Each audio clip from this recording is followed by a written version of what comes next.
right, guys, welcome to another episode of the Whole Lotta Bogeys interview series.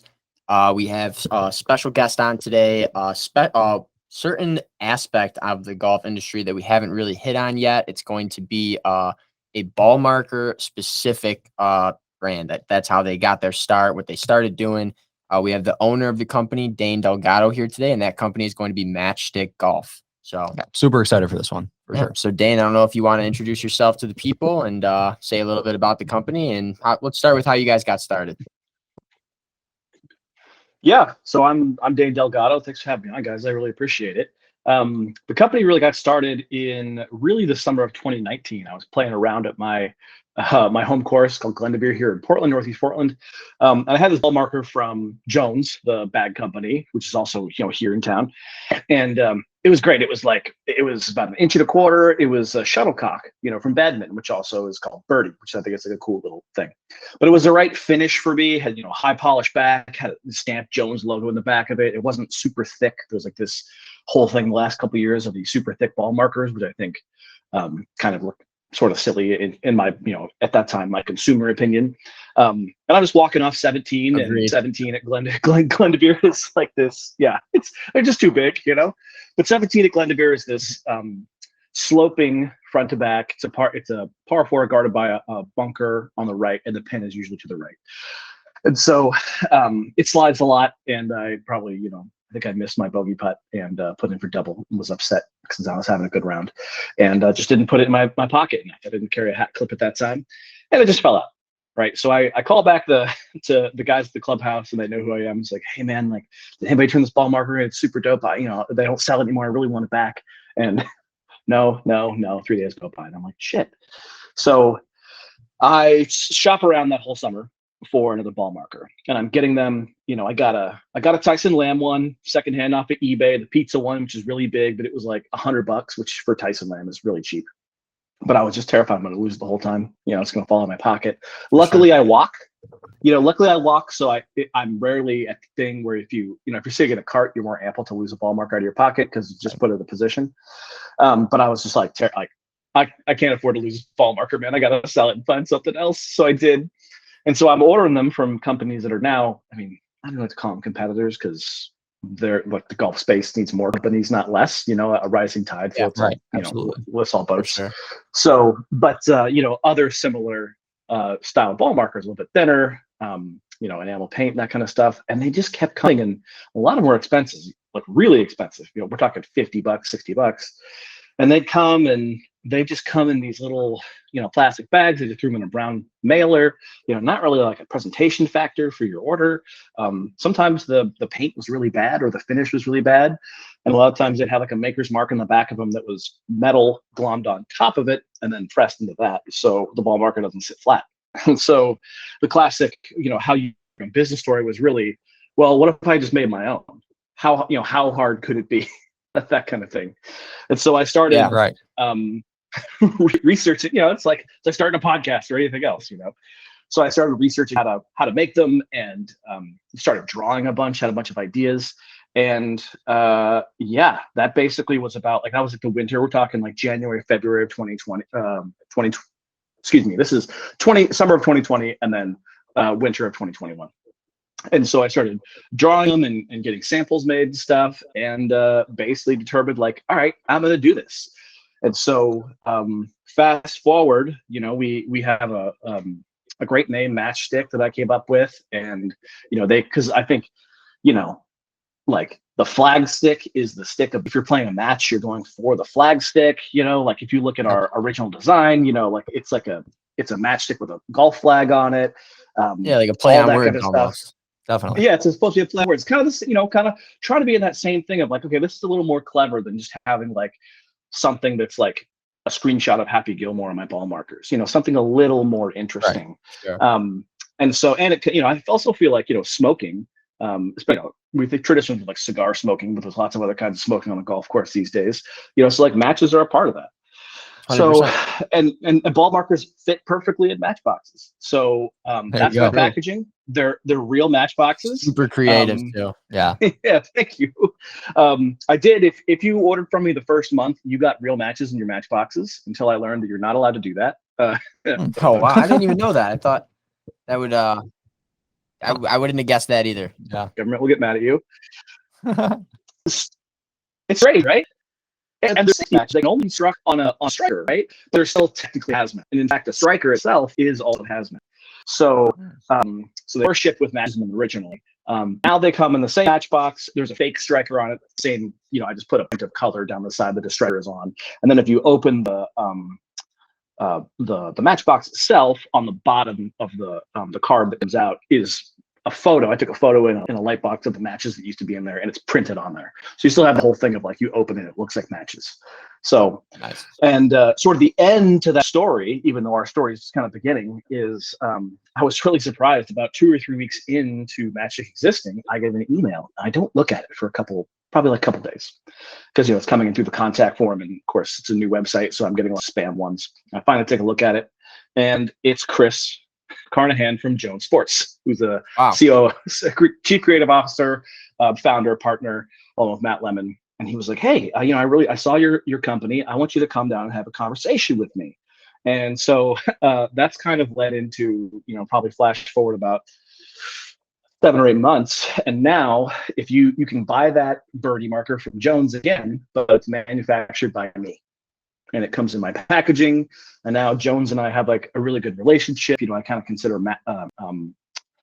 Chris to be, sort of like my business mentor or whatever. He's a really good dude. He's really helped me out a lot.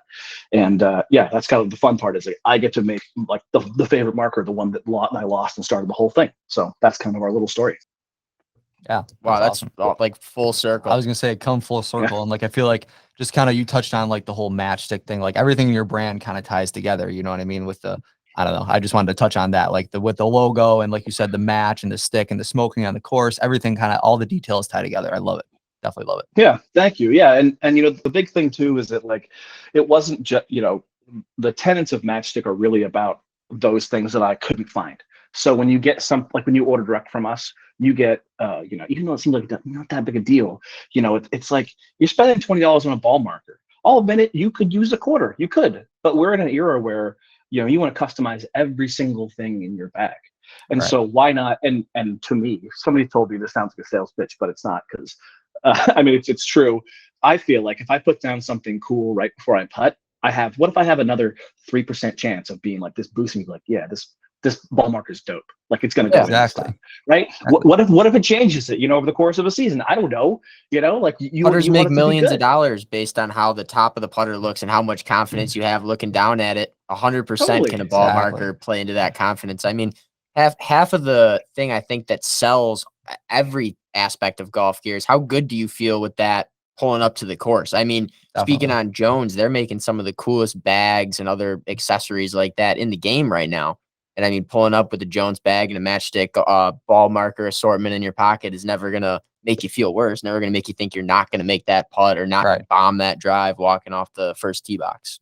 Yeah. I mean, we've probably all had like, say, or like when all the TaylorMade drivers all white on top. I hate them. I hated having a white top driver. It just like wasn't for me. So even if I smacked it another 20 yards and the dispersion came in by 10%, I was like, I'm not hitting that driver. I hate it.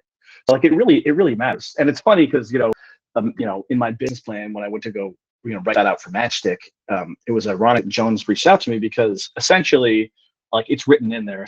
There's some line in there about how like that's the kind of customer that I want. I want those Jones people. Like I want the people to have a Jones bag and pull a Matchstick golf ball marker out of it. That's like those two things align.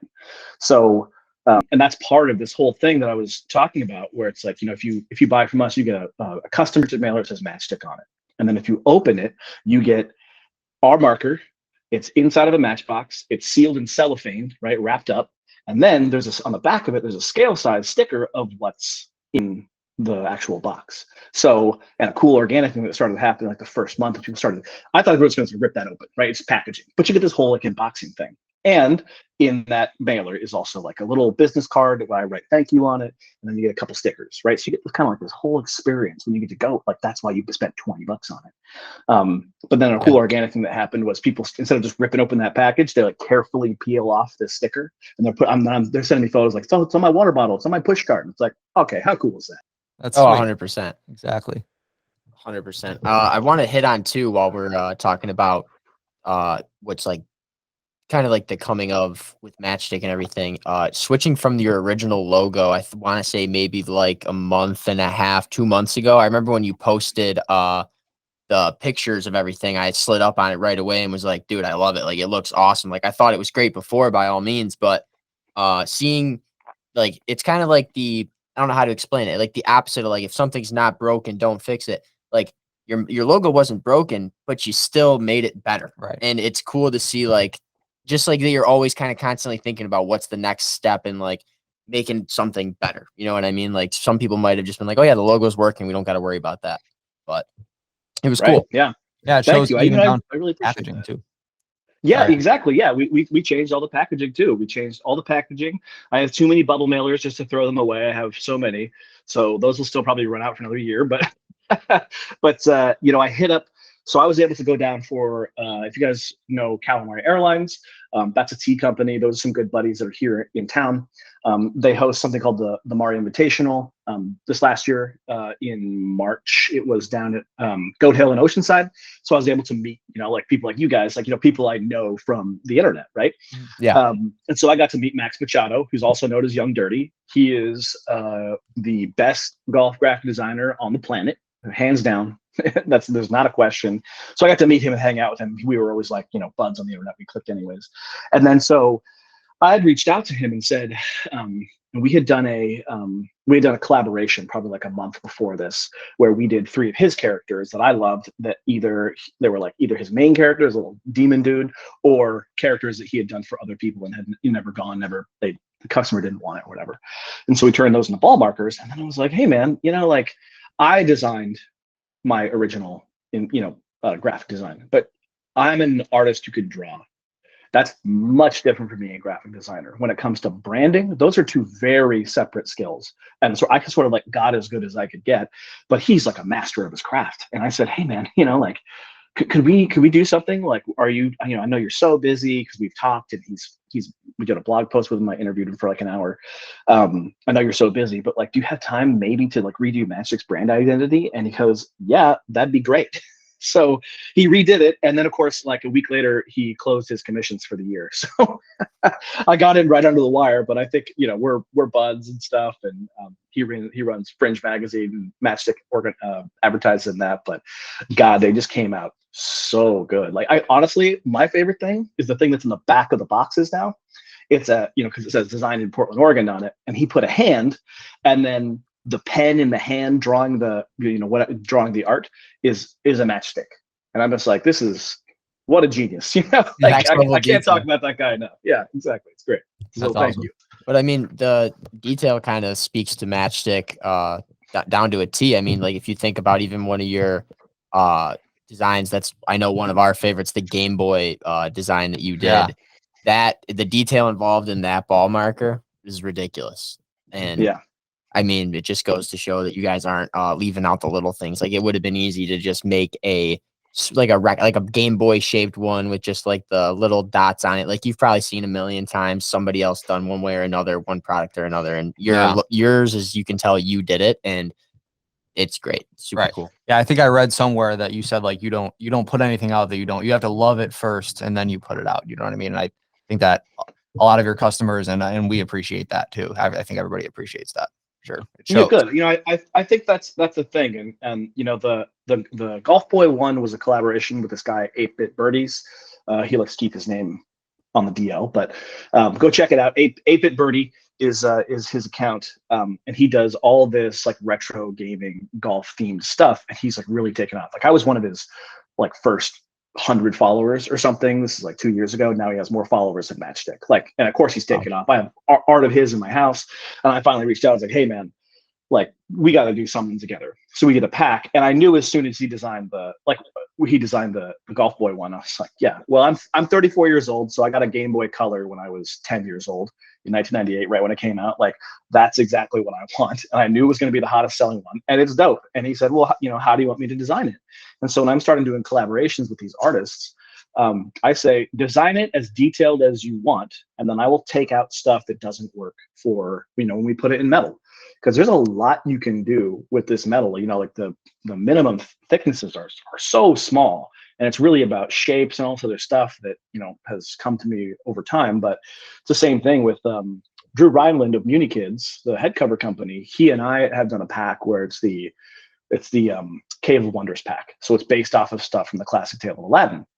So he did a magic lamp, which is really cool. And then he did another one that's like the magic carpet. And the magic carpet, if you really look closely at it, is not the stuff that's on like the magic carpet that anybody else has drawn. It's got like golf tees in it. It's got smoke. It's got flames. It's got hearts. It's got all this other stuff in it. And I was just like, hey, man, just put all the stuff you can, and then I'll see what I could, shove in there, basically.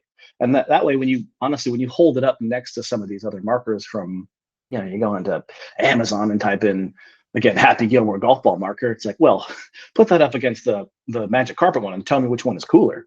Right. Oh, for sure. Right. And speaking on the Amazon markers too, you can go buy a ball marker for $1, or you could use a quarter. But if you buy that $1 ball marker and you throw it like in your pouch on your bag, like that smaller zipper that everyone's going to pop it in or something, and then you go to take it out one day and all the paint's rubbed off of it and it looks like shit. Yeah. And you're like, I just shouldn't even have bought it in the first place. You're going to wish you bought the matchstick ball marker. Right. So exactly. We always kind of say like golf is a gear game too. Oh, you know what I mean? Down to even, down to the ball markers. Like everyone wants to have, like you said earlier, something customized, something cool, something, different that nobody else has. And that's what they find in your product for sure. Yeah. And I think to your point too, part of that whole thing of making, like, you're right. I do say a lot that, like, if I don't like it, I'm not putting it out. There's been lots of stuff that I've actually drawn and been like, I can't find a vision for this thing to work for me. Or I have 2 markers in particular that I've drawn, had them, like, made them, and then gotten them, been like, I'm not selling this thing. This is not good enough. Yeah. This is not good enough for my clients or for me. Like, I've fallen out of love with this thing. Well, we're not going to sell it. And part of that is really drawn from, I won't say what company it is, but as I was doing sort of like research for my business and really putting, you're galvanizing what your identity is going to be, even though you have an idea of it up top. I found a company that, they're making Trump ball markers and then also selling Biden ball markers. And it's like, whatever side you land on, it's like that kind of thing where you're just like, well, I just like your money. It's like very obvious. Like, whichever one you are, I'd like your money. That's so lame. Why don't you make something you think is cool as opposed to just something that's going to make you money? That's so stupid. So it's like, all right, well, you know what I'm going to do? Make stuff that I think is dope. And I think we've done a really good job of that. Like, every time I go back or think about it, I feel really proud of what we got. Well, yeah, I feel like a lot of those companies, they'll just throw the whole kitchen sink at the wall, and whatever sticks. Yeah. There's no more trying to ride a wave of like, something else. You know what I mean? They're not putting the detail, the work in, like Joe was saying. For sure. And in one of our last interviews that we did, we talked with Mac Boucher, and that's one of the things that he's real keen on. Is like just not selling out and not just promoting some random product that's going to throw some cash at him. It's about stuff that he likes and stuff that he truly feels that the people would like as well. Yeah. And I mean, it seems you obviously feel the same way, and that's what like you want to see in not only the golf industry but in everywhere, all right. aspects. And because you've seen lots of like Happy Gilmore like ball markers that are just like direct copy. Yeah, they're getting the whole, like, they're direct copies of scenes from the thing, or they're direct copies of images, like his hockey jersey or something. Yeah. And so I drew my own type of alligator, not a screenshot from the movie, and then gave him one eye.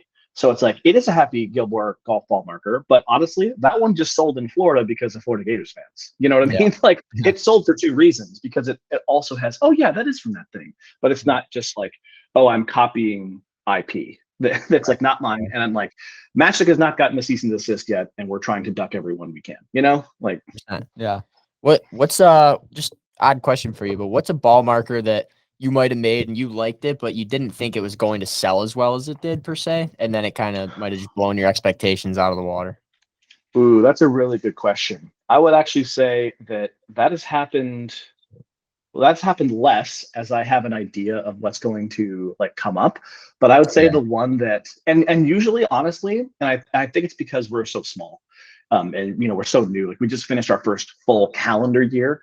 But it's usually the other way around, where I think something is super dope and then it doesn't sell as well as I thought. But that's just because we're small. You know, if we had 20,000 followers, it'd be like, yeah, everybody thinks that's cool. But the one that really comes to mind is really our second bestseller of all time, which is the Putterade. And it's the 1990s glass, you know, the Michael Jordan glass Gatorade bottle. And then it says, and I was like, well, that was like the first one that I came up with. It was like almost like a direct, like you can see the lineage between Jones's birdie marker and that one, where it's like, oh yeah, Putterade. You know, like it aids your putting because you put it down, then you line up your ball, like you know, put it on the line you want to putt on. It's literally aiding your putting. It's putter aid. It's like, okay, I love this one, but I don't know if it's going to sell. Especially this is when we're talking, you know, I have those and I'm wrapping them in my front room in May of 2021. I'm like, I have no idea, but it's like that thing, you know, sells not quite as good. Our top seller is the Cash Stack, I think, for good reason. And when I designed that one, I was like, well, this one's obviously going to sell. But the Putterade, I was a little surprised by that. But I'm happy because it makes me understand that like people get what I'm going for, which is super, like, it really like hits me right here, you know? Oh, that's awesome. Rightfully so too. I mean, we can only imagine the amount of time and effort that goes into bringing one of these products to fruition. And like that, when you see, like we said before, the detail involved, it's commendable for sure. And people appreciate it. Like you said, you found out firsthand. Definitely. Yeah. While we're on the ball markers too, still, because there's a couple other things that we saw on the website too that we wanted to hit on. But my personal favorite ball marker, I'm sure everybody in Buffalo, they're gonna love that marker as well. But the Josh Allen Bills logo drawing, that's, I mean, not to mention the fact that the artist who drew it was so creative, but I mean, you thinking of putting that on a ball marker is extremely creative, and we appreciate it. Being from Buffalo, and all of Buffalo appreciates that. Because also, let's not forget, Dane's located in Colorado or Washington, right? Oregon, yeah, Portland. Oregon. I'm sorry, we've been all over the place, and West Coast, I'm all over the place, but it's not Buffalo is what I'm getting at. Yeah, I was gonna and say. Seeing Bills Mafia stretching all over the map is impressive and really cool. Yeah, of course I can't take all the credit because, you know, the maestro himself, Josh Allen, drew that when he was a rookie. But, you know, obviously I've seen that, you know, put on hats and shirts and all that kind of stuff. And it's kind of an interesting story. So I went to school in Eugene, which is the University of Oregon. And I had a friend who was working at the campus Starbucks with me named Eric. And Eric is from Cheektowaga. And so, and he'd been dating this woman for about a month before she had got accepted into law school at the University of Oregon. So she's a couple years older than me at this time. And she's from Rochester. And so she's like, I'm going to move to Eugene. And they really, you know, had a connection. She's like, do you want to move with me? He says, yeah. Okay, fine. So all of a sudden, but Eric's, you know, already at that point in time, he's like 28 or something. So he's out of school. He's already finished school. He's working at Starbucks. And so we're hanging out all the time working. And so I'm from a town called Kaiser, which is right next to Salem, which is the capital, which is about 45 minutes south of Portland. And so at the time, you know, when I was growing up, I was born in '88. Nobody, like, this was a place where people picked the Cowboys or the Niners, right? When I was a kid, because nobody cared about the Seahawks. That was not a thing until I was probably a senior high school when Sean Alexander won the MVP. So nobody cared about Seahawks, and even then, they weren't really a big deal until it was like, you know, our boy and Russell Wilson, you know. So by that I mean, you know, Lynch. So in any case, but other guy who played in Buffalo too, you know. Yeah, exactly. That's what I mean by our boy. But who Eric's now wife used to say was the handsome man who ever lived, most handsome man who ever lived. But in any case, so he would invite me over on Sundays to, like, he'd make pizza on, you know, first guy I knew with like a pizza stone, and we'd watch the Bills lose by like 30 points. And so I became a Bills fan. So by 2008, I was a Bills fan. So I've watched, like, you know, crappy 240p streams of EJ Manuel throwing, you know, picks, and like have watched all of Captain, you know, a lot of Captain Check Down. Like, I've seen it all, you know. Of course, I've seen Ryan Fitzpatrick, you know, like I've been through it. Give me a You Paul said Blart EJ Western Manuel, jersey and I right got now. I was chills. gonna say you're saying some names that I don't like thinking Yeah. about. Yeah. Not as fun of an era. of Give being me a a Paul Bills fan. Blart jersey right now, and I'll wear it. You know what I mean? Like, let's go. Yeah. So, Yeah. so I'm a We Bills have fan. and we have every- a signed Stevie Johnson mini football above our toilet. Yeah. Just we didn't know where else I to love put it. And that. there's a little shelf there, and I was Yeah. like, "Fuck it, man, throw it up Yeah, there." perfect. Yeah, throw it there. So, Great. I've been watching the Bills for a long time, and I've been a Bills fan, and nobody's really like taking note of it. But now, of course, that we've been good. People think that's weird. They're like, "Oh, you're a Bills fan?" It's like, dude, I've been a Bills fan for 14 years. Like, Yeah. get off of me. So, and I'm thinking I have this company, and I'm like, well, I gotta make this marker. And so I finally came out with it, and they've actually we're about 2 away from selling it out. So I have another run that we're gonna Wow. make, and we're gonna hopefully keep us through the playoffs as we keep, hopefully, fingers crossed, knock on wood, charging along. But Oh yeah, were you watching the game with the DeMar Hamlin situation, or did you hear about it, or what was that like for you? I was driving to then go watch it, and then it happened, and then I showed up the place I was gonna watch it, and I was like, "Where's the game? What happened?" My friend was like, "Dude, oh my god!" I was just like, "Okay, like this is terrifying." Like, yeah, it was awful, scary. and like, thank God for the trainer and everything. Like, and I'm so happy that the team like honored that whole staff and everything. Like, they really saved his life, and it was pretty sweet to hear that. Like, oh yeah, like 3 or 4 days he's in the hospital. Like, he showed like photos of him, and he seems like he's like up and alert, and then he's like walking out 7 days later. Amazing. It's incredible recovery. It is wild, and Yeah. like seeing the whole NFL kind of rally behind him too was cool, and seeing I saw his foundation brought in millions of dollars too, which was super cool. I mean, Bills fans have been known for getting behind different foundations of even like opposing teams or out of town teams, and donating a lot of money and helping raise awareness for whatever it may be. And it was cool to see kind of the whole NFL return the favor, do the It would, it's kind of a return for, I think that obviously like we've been bad for a long time. It's just like perpetually stamped 7-9 on our win-loss record and just call it a year. But I think Bills Mafia is it's actually kind of comparable to the Blazers fan base a little bit, although Blazers fan base has maybe soured a little bit in recent years. But the Bills Mafia is such like a nice group that I think that's why it's been reciprocated. And so like seeing like Ryan Clark be on SportsCenter like wearing a Hamlin jersey and stuff, it's pretty cool. But I think it's for a reason. People get that like we're generally pretty level-headed, like cool people, but who also want to jump through a table. Exactly. We just love our Bills. That's all, right? And another question while we're on the topic of the sports, do you by any chance living in Portland? I had it written down. Portland Timbers. Do you follow soccer at all? You ever been to any of those games? The MLS team. Yeah, I have. It's actually a funny story. So before I did this, I was actually a sports writer for 9 years. Oh wow. So I covered all sports, but mostly I focused on the NBA. My last sports writing job was for NBC Sports National in New York. Wow. But I was living here. But I actually worked for the Timbers twice. I actually was the Timbers social media manager of the year they won the title in 2015. So I've been to more games back in the day when I was picking out a soccer number. I was 6 because Darlington Nagby was 6 and played for you guys, and dude was a hell of a player in the same position. So one of the nicest dudes and like very like soft spoken. Remember like interviewing him and being like, man, you really got to like sit here for a little while to like get him to be comfortable with you. But like really nice. He kind of got a bad like Timbers fans. I won't go too far into it, but Timbers fans are interesting. They're a little sour, I think, as a general group of people. And so the way they sort of like expected so much of him and put that on top of him, I think was a little unfair.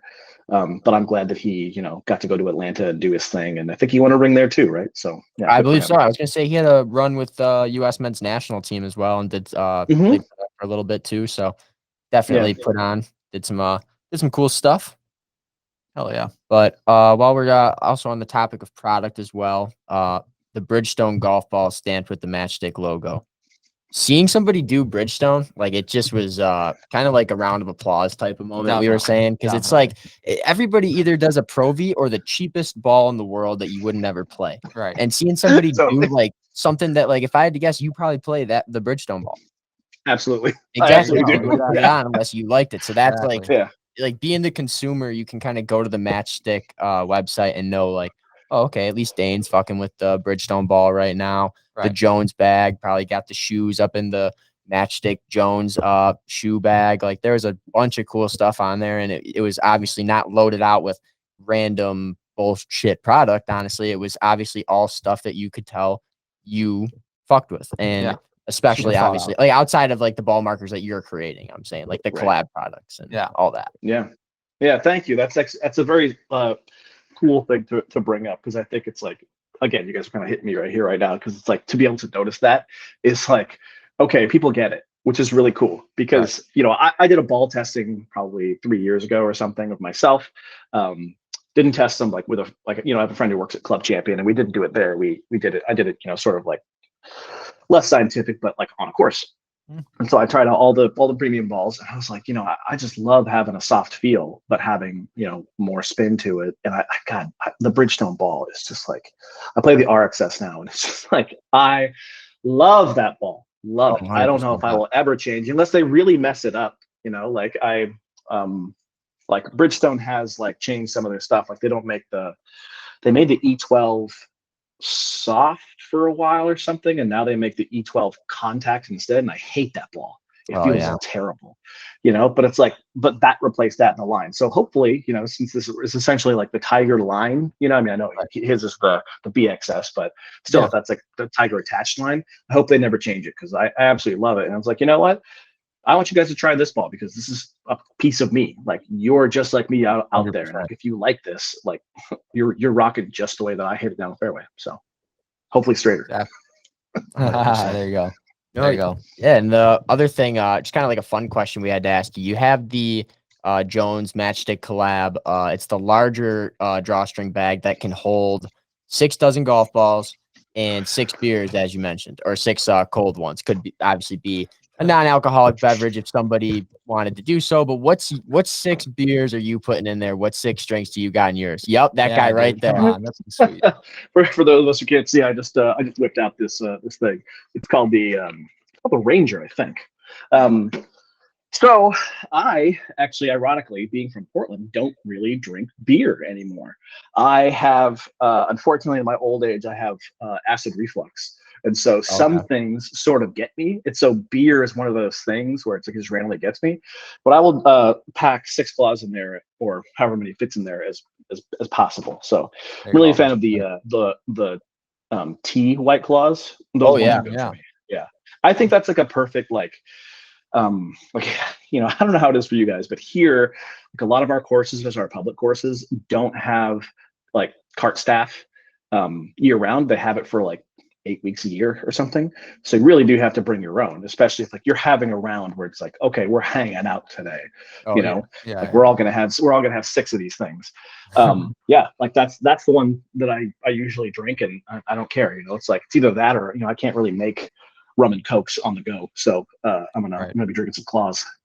Yeah, for sure. There you go. If you're in the Western New York area, you need to check out the Lynx Golf and Tap. They have 4 full TrackMan simulators. They're absolutely top of the line. You're not going to break the bank by going there and renting one out. They also have a full bar, and they offer food from the critically acclaimed Anchor Bar. Whether you're looking to fine-tune your skills and get some analytics from your golf swing, or just trying to hang out with friends on a Saturday night, the Lynx is definitely going to be your spot. With a wide variety of drinks offered at the bar, there's no way you're not going to have a great time. If you're local to the Buffalo area, you're definitely going to want to check out league nights, because at the end of the league season, the winner is going to be granted a full membership to the Lynx Golf and Tap, and that is definitely a prize worth winning. Check out their social media links that we're going to put on the screen right here for you, and check them out at this address that we're going to put on the screen for you guys. No, it's cool. All those Jones Matchstick collab products are all really, really cool.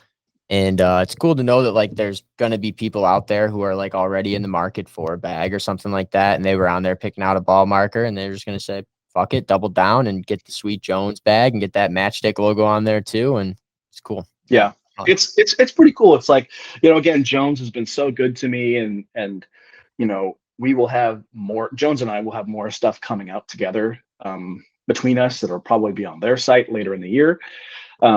But being able to like offer some of their products, and like you know, the one that you're talking about, like people really glommed onto, like we were talking about Max Machado, Young Dirty earlier. He made the secondary logo, which is like, it's a anthropomorphic Matchstick man, and he's kneeling down with a putter in his hand. He's reading a putt, right? And his head's on fire. Like people, I mean, it's tattooed on my arm, fellas. Like, Oh, this is yeah, upside I down love right it. now, but it's tattooed on my arm. All right. Like, I love it. I can't believe how good it is. It's amazing. And everybody else loves it too. So like those are the products that are selling the most. So you'll see more Jones products with the Matchstick Man on it. Oh, I love it. That's awesome. That's awesome. That's so cool. One product sticking on like the collaborations. I think it was a collaboration with maybe a local company. I think it was Muni Kids that you did. I'm a huge Mac Miller fan, and you did the remake of the Divine Feminine album cover art. I just wanted to hit on that. I appreciated that for sure. I was looking through the website. Yeah. Good. So Muni Kids is a local Portland, Oregon head cover company. They also have their sister company, Rhineland Golf, which makes more like sort of like that tartan stuff, Pendleton stuff. Obviously, Pendleton is just down the road, so they just kind of go and source what they can and sew it. It's all hand sewn here in the U.S. of A. It's all made in Walla Walla by a shop they have over there. That's where they're from. It's brothers Max and Drew Rhineland. They're two of my best friends. Really, two of my best friends that there possibly is. In fact, after I leave this podcast, I'm going back down to the shop, and we're having a nice little. They have this really cool space in Portland. So if your listeners are ever there, it's called the Neighborhood Golf Shop, and you walk in, and it's this really big room, and it's got like a simulator in it. It's got couches. It's got product everywhere. It's got 2 TVs. There's about to be a pool table up there that they're going to refinish with one of the patterns from their head covers on it. Like, we're having a little like party. Like right now, they're actually. Drew, so the brother Max is sort of the business side of it, like he's the creative director, and then his brother is this artist, and he's done all these great murals. He's done the painting over here to my side. That's Kobe. He's done a painting that's above my bed. That's like these 2 hands, and he's sprinkling something green into like a blunt wrapper. And I don't really smoke weed, but it's cool. And then what's in the blunt wrapper instead of weed is a golf course, and it's like hands in space. Yeah, the one that's above me that you guys can't see are these airline chairs that they put outside of their shop. But this shop is like such a unique space, and those guys do like such unique things. And one of their biggest things is this Mac Miller drop. In fact, that's their biggest drop every year. And they started doing it because they are just like Max, the brother, has Mac Miller tattooed on the top of his forearm. I'm gonna have Drew draw me Kool-Aid and frozen pizza, and I'm gonna have that tattooed on me. Awesome. They're very much into that whole thing. That's awesome. And they're actually friends now with the Mac Miller family, the Mac Miller Foundation, and so everything that they sell that's Mac Miller based on the course of the year, usually it's their big drop. Some portion goes to that charity, so which is really cool. But yeah, I love that marker too. It's dope. Yeah, that's awesome. That is awesome. Definitely wanted to hit on that for sure. Yeah, it's cool to see you stay with like your friends too, in like the local Portland scene when you're doing a lot of this stuff, because it's like obviously similar to what we're doing in the sense of like we're lifelong best friends. We're roommates now. After we're done here, we're about to go back to the house, probably have a few beers, play some FIFA, whatever. Yeah, and 100%. It's just it's definitely cool to be able to do it with your boys. So for sure. I think it's interesting, and I kind of touched on this the other day in a blog or in an Instagram post, but hopefully you guys have experienced this too in golf, but they say it's hard to make friends once you reach a certain age, right? And that's especially, here in Portland, we have, there's the Portland freeze, there's the Seattle freeze, when you're a certain age, it's hard to make friends. But the golf community has not listened to that at all. Like being in the golf community, especially here in Portland where it's really strong, but even just like through the internet, like people are so friendly. And if you're doing something cool that's true to yourself, like people really want to like fuck with you. And that's just really cool. So hopefully you guys are experiencing that too. Oh, for sure. Yeah, the networking that has been going on is actually super 100%. awesome to see. Golf community is really cool group of people, cool place. Trying to work our way in and talk with, obviously, like we said, brands like yourself and people like yourself, because like-minded as to us, and have that same kind of thing, trying to get golf pushed forward and make it cool. Definitely. Yeah, for sure. Yeah.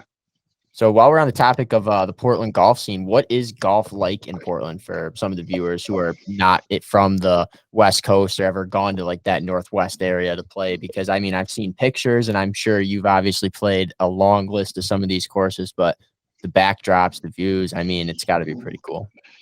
Yeah, it's pretty great out here. I think the thing that people will be surprised about is how many golf courses there are in Portland and surrounding area. I mean, this is kind of the whole thing about living in the Willamette Valley here in Oregon is that, the whole thing is you're an hour from the mountain, you're an hour from a desert, you live in a a lush valley, and you're an hour from the coast, right? You're an hour from like all these different climates, and you have sort of that same thing happening in golf in terms of where you can go, because 4.5 hours away is Bandon, and you can play all the courses there, which are all distinct and unique to themselves. Sheep Ranch is way different than Old Mac, but then here in Portland you have courses that are big spread out ones with no trees. You have ones that are basically all trees. You have ones like our friend Ryan O'Meara is general manager and owner of Wildwood, which is actually like 15 minutes up the road from me. And the way it's built into the side of his family built it, his dad built it, or his grandfather built it, I think. And it's like built into the side of this like mountain. So it's almost like Mario golf sometimes is how I describe it. It's like these huge, these huge raised things, and you're hitting into this, dog leg right, and there's this huge thing on the side, and you can't hit the pond. It's just like absolutely incredible. So obviously, it's not like desert golf. So you have some regular soles and 10-degree bounce or 12-degree bounce and all your wedges, that kind of thing. But there's lots of different ways to play them and different things to see. And we really, I have a regular playing group, and it's great because we have all this stuff around here to be able to pick from especially in the summer, where do you want to go? You want to go here? You want to go there? And of course, the other thing we have here is a lot of courses that have paid really good attention to water management, because there's so much water here. Obviously, technically, if you go into the Cascades, like an hour west, that's technically a rainforest based off of the annual rainfall and how many organisms live in a certain, it's how many organisms live within a square meter or something like that. That's crazy. Rainforests. Yeah. So technically Oregon has rainforests. They're just cold as shit. But you have Stone Creek, which is in Oregon City. It's about 45 minutes south east of me.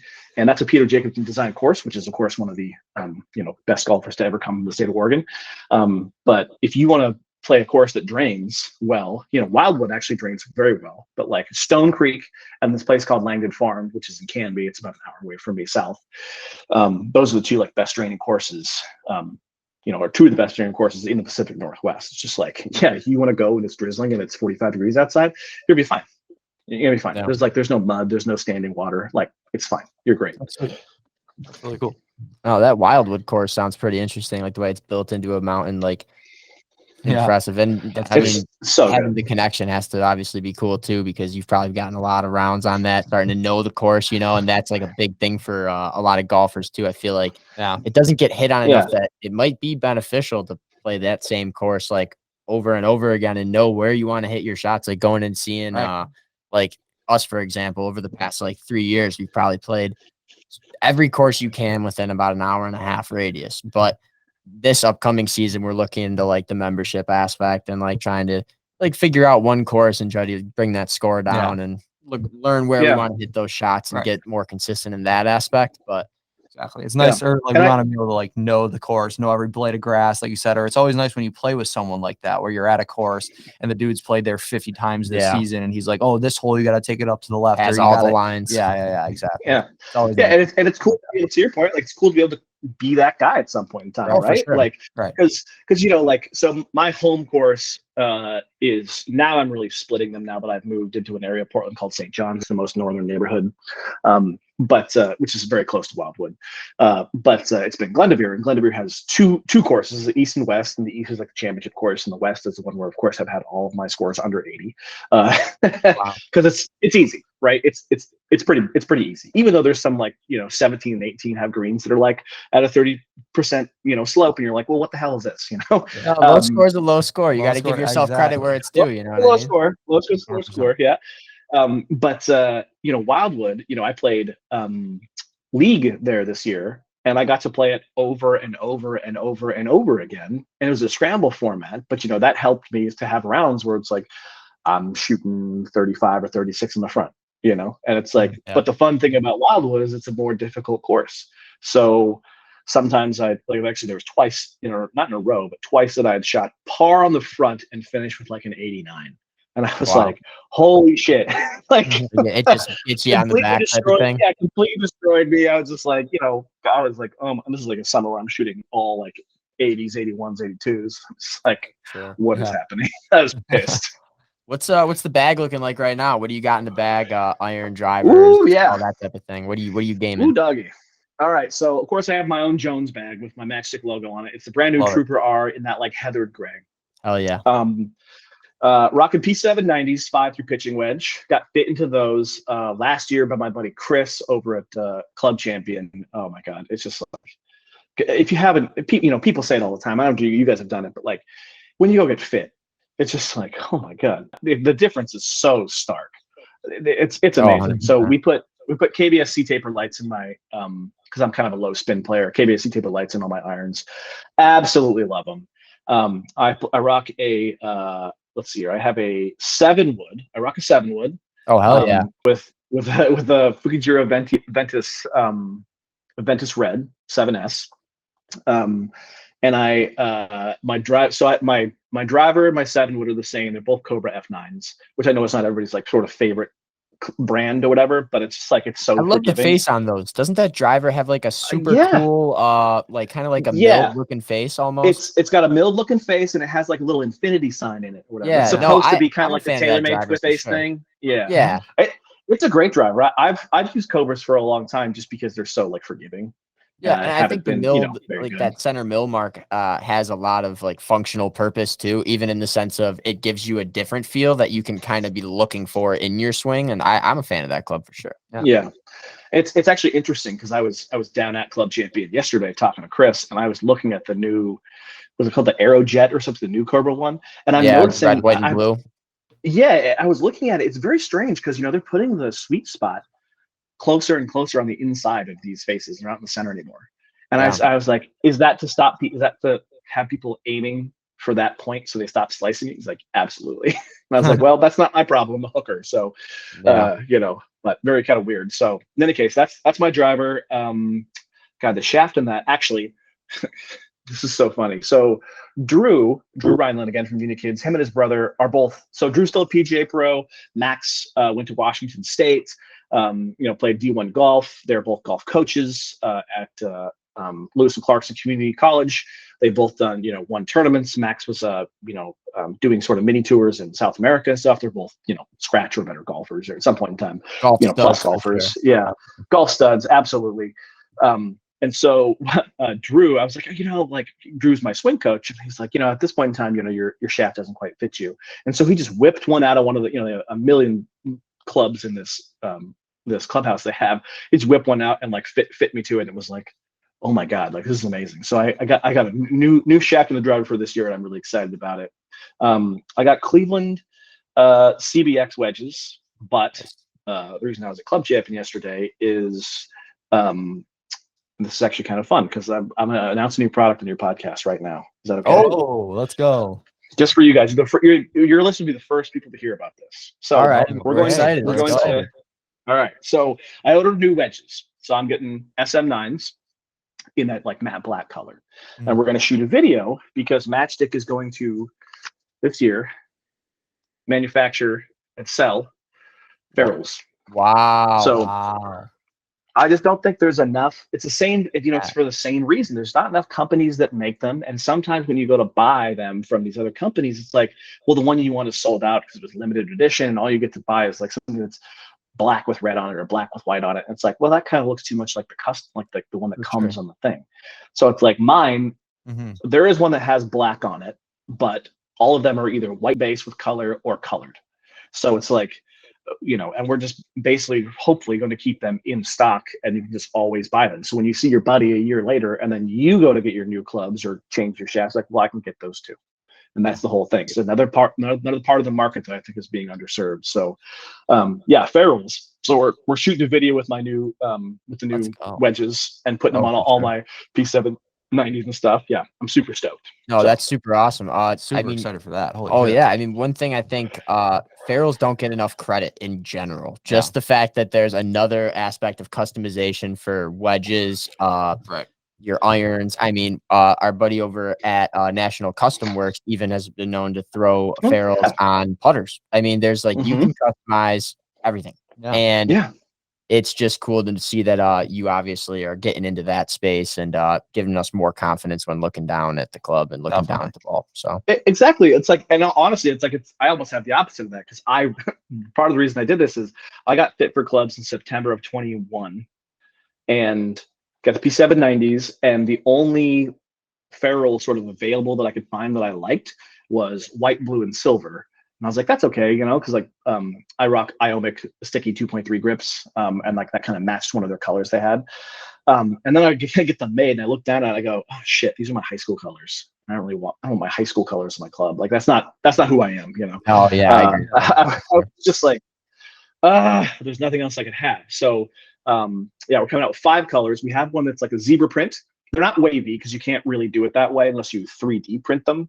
And I'm not yet doing that, but I will in the future, hopefully. Like a zebra one, so it's sort of like it's a white base with like thicker and thinner lines that are like where the spacing is odd between them, and it kind of looks like trippy. We have these ones, which are basically based off the retro Hawaii Rainbow Warriors colors, like their old vintage football jerseys. We have one that's kind of like almost like Lakers home whites, kind of like Los Angeles Lakers home whites, so purple, gold, white. We have one that's called the Golden Bee, which is all gold, shiny, like metallic flake, and then it has like stripes like a bee on it. And then the other one that I'm putting on my clubs is we're gonna call it the Cheshire Cat. It has another meaning, but I'm not gonna. Or it has another thing that it's designed after. I'm gonna do a contest, see if somebody can guess it. What else it is? But it's essentially the same thickness of pink and purple stripes. Nice. So that's the one I'm putting on all my clubs, and then I'm putting. Iomic doesn't make a pink stripe, pink grip, so I'm putting I think white or something on. Or no, I'm putting teal. There's like a teal that sort of matches that same color palette that goes on them. So, like, yeah, I'm not gonna look at these clubs and pull and be like, I mean, I better hit them good if I have all those crazy colors on it. But it's like, look at how cool this club is. You know, it's gonna be great. I'm like super stoked to rock them, but also to sell them, so people will be excited. Well, hey, look good, feel good, play good. So, I mean, you're more likely to hit those clubs how you wanted to hit them if they're looking dope, you know? I was going to say, it goes back to, like you said, everyone wants something customized too, you know what I mean? Or everyone wants something that's a little bit different. And that's another thing that you can get into, another area that's kind of underserved, like you said, in the golf industry. You know what I mean? For sure. So, but in any case, I'm glad I could announce that here. But for sure. I will finish out the bag. I'll round out the bag so we don't forget, because we're missing 2 clubs, and they're the funniest clubs, or they're the most interesting clubs. I'm learning to hit. I have a 5-wood F9, again with a Ventus Red, but I'm learning to hit that one. That's new because I'm so good at hitting this. It's from like 2005, but it's a Callaway. Oh God, what is it? It's a Callaway, or no, sorry, it's a Cleveland steel launcher. So it's like 2005 or 6. And it has a graphite shaft, you know, but it is like I can't not hit that club perfectly every time. I love it. I love it. I mean, I know that the other one is going to be more modern and technically correct, and that's fit for me, but like I absolutely love that club. So I rock that one. I walk that one around. And then my favorite club in the bag is actually I got Fit for a Putter by Chris as well. And it's the TaylorMade Bandon 1, which is like a houndstooth head. And it's so, again, if you haven't got fit for like a putter, oh my God, I can't recommend it enough. Like with that big laser system and stuff, holy cow, like the ball doesn't jump anymore. It's amazing. And then I have an LA Golf shaft in it. So the shaft is actually more expensive than the head. It's like an $800 putter. LA Golf is dope. That's awesome. But LA Golf is dope. Yeah. It's dope, dude. And going back to the fitting of the putter, I think that's something that needs to get hit on a lot harder, in the sense of people might put the amateur golfer per se might put the putter on the back burner when it comes to like getting clubs fitted or picking out that new club or something like that. When it comes down to it, you're using the putter on every single hole, and it is the biggest influencer, I would say, in most people's game. And whether you go high or whether you go low, you got to have confidence looking down at it. And knowing it's fit for you also, 10 out of 10. Definitely 100% would recommend doing so. I mean, because and that's the thing, is that I followed that thinking when I went there, because of all the club heads, you know, I was rocking a Spider X before that. So like, you know, full mallet, you know, mid mallet, you're looking at, you know, these, the houndstooth ones are called something else. I forget what they're called, but like you have, or, you know, blades, like the houndstooth head shape was my least favorite one. I was like, I hate looking at this thing, but I putted the best with it. and that was the one that fit me in the best. And I was like, screw it. I don't. Sure, at a certain point in time, if we're talking about all this stuff, like looking at it gives you confidence, but also knowing that it's the right club for you should also give you confidence. 100. So I was like, you know what? Screw it. Now I love that club. Like I also didn't. The LA golf shaft only came in black, and so it has a silver and a black shaft. I thought it looked stupid. Now I'm just like, I love it. I love feeling the LA golf shaft. I love how it looks. I was like, when I get that club, I'm just like, oh, I'm so excited to putt. Like it's great. I absolutely love it. That's awesome. Yeah, being excited to putt is huge because I mean it's a very, very good thing to practice too, and it's hard to get excited Totally. to practice sometimes. Definitely. That's awesome. Definitely. Gotta love your putter. I will say one other thing in the bag. It's all Muni Kids head covers, baby. All Muni Kids head covers. Oh. So got the custom wood one, which is basically like their whole thing is like Sasquatch. So it's got Sasquatch's arms holding a golf club with like a forest behind him, or wraps all the way around. It's green. Drew, is the person who did that one. My other head cover is there's an Arnold Palmer sort of like pop art print where it's his face in a bunch of different colors. Muni Kids makes a bunch of those. That's That goes to 5. The 7 wood is, I'm looking at them. Where are they? The 7 wood. What's on the 7 one? I forget. Maybe Freddie Boom Boom. They also did one that's like that. It's Fred Couples. And then the putter has a macaroni and cheese head cover on it. So, but those are all Muni Kids, but I got to get them in there. So No, that's awesome. Definitely. That's awesome. Hopefully we'd be able to have Drew and all them from Muni Kids and everything come over and chop it up with us one day, and probably even have you on as a guest and do a little group pod for the first time. That'd be pretty sweet. cool. Yeah, for sure. yeah, Portland golf scene. You know? Oh, 100%. Yeah, definitely. That would be awesome. 100%. And as we were wrapping things up here, it's been a dope time getting to talk to you and getting to chop it up about Matchstick and hear a little bit of an insight for 2023, the plans with the Farrells and everything. We appreciate you releasing that to the public and all the viewers on the show. Definitely. Super excited for that. One thing we do with most of the guests at the end of the show is just a rapid fire kind of question thing before we get out of here. And we're just going to ask you a couple of questions. You're going to see how quick you can answer them. And do you want to read them off, or you want me to? Oh, you got it. Yeah. All right, cool. So I'll start it off. All right. So Rory or DJ? Oh, Rory, easy. Live or PGA? I don't give a shit. I know. Golf, right? Golf. It's golf, baby. I mean, PGA. Like I went to the Live here in Portland, and I was mad at how long the lines were for beer. They couldn't stock it well enough with people. Yeah. So I mean, it's funny watching like DJ just absolutely destroy everyone the whole time. And it was cool getting to. I got to walk, even though I've walked in a million times, walk down what was their 18th hole, is the 9th hole at I think it was at Witch. No, it was a Ghost at what is that course out there? Pumpkin Ridge. It's like that was fun getting to like walk after them and watch them putt from the fairway. But I mean, probably PGA, I guess. That's still the one that has the best TV coverage. So yeah, for sure. Spikes or no spikes? No spikes. I have never worn spikes, like real spikes, like metal spikes. Never in my life. Even now, the generic one for the sake of the question, just because I feel like it's hard to find the metal spikes unless you. Who would wear metal spikes? It's pretty extra. You don't want to walk on the pavement with that ever either. Right. If you I'm 34, not 74. You know what I mean? So like a couple of my shoes have twisted spikes, but really I've gone completely spikeless. Awesome. All right. So high-end golf ball or just any golf ball? Oh, high-end golf ball, baby. I think people talk about golf balls as if they don't matter, but like even a really bad player has like a certain amount of spin that they're losing with their rock flights on like the green game, where like that could shave 4 strokes off of your like game over the course of a summer if you had an idea of what the hell the ball was going to do, or it was going to stop like a regular shot. Like my friends that shoot 100 plus, they could benefit from a more middle premium golf ball. Like if they always played, Bridgestone D12s as opposed to like whatever's in the bag. Yeah, playing the same ball. Yeah, premium golf ball. Breakfast or dinner? Breakfast. Yeah, breakfast every day.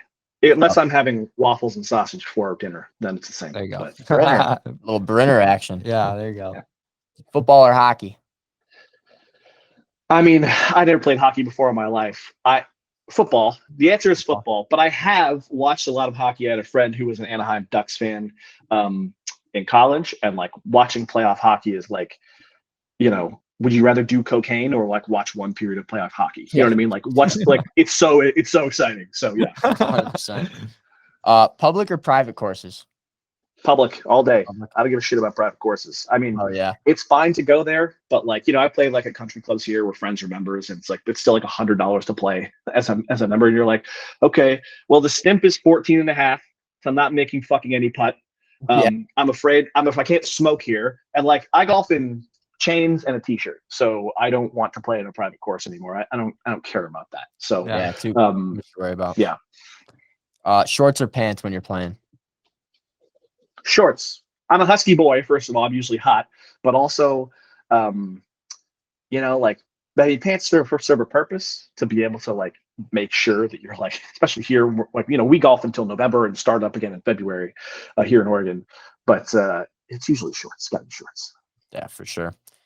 Blades, cavity, or muscle backs when you're playing? I mean, I have P790s, which is technically a muscle back club, kind of. I mean, not it's not marketed that way. Family for sure. It's in the family, yeah. So I would probably say muscle back. I think like even Colin Morikawa said, like, dude, people don't need blades. Like he's like, I don't play blades. I mean, maybe he's gone back. He goes back and forth, but he's like, even some best player in the world does not benefit from blades. Like the whole thing of like a good player can shape the ball no matter what. Oh yeah, so Colin's arguably the best ball striker on tour.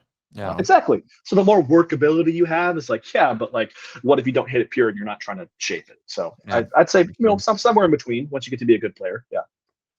And cart stand or staff bag? But I think we know the answer for this one. If you said you're going to walk around the course. The answer is always, have I ever owned a cart bag? I don't think so. Like, it's always a stand bag or a carry bag. Like, I go back and forth between Jones's regular Trooper R, and then they have this thing called the Rover, which is like it's a double strap like bag that barely fits 14 clubs if you shove them in there. But yeah, definitely stand. Sure. That's sweet. All right, and I think that wraps everything up. Definitely. Yeah. Can't thank you enough for taking the time to come on out of your busy schedule and everything. Thank you for announcing the new product on the show. Seriously, super excited for that. Super excited for you to bring that to market for sure.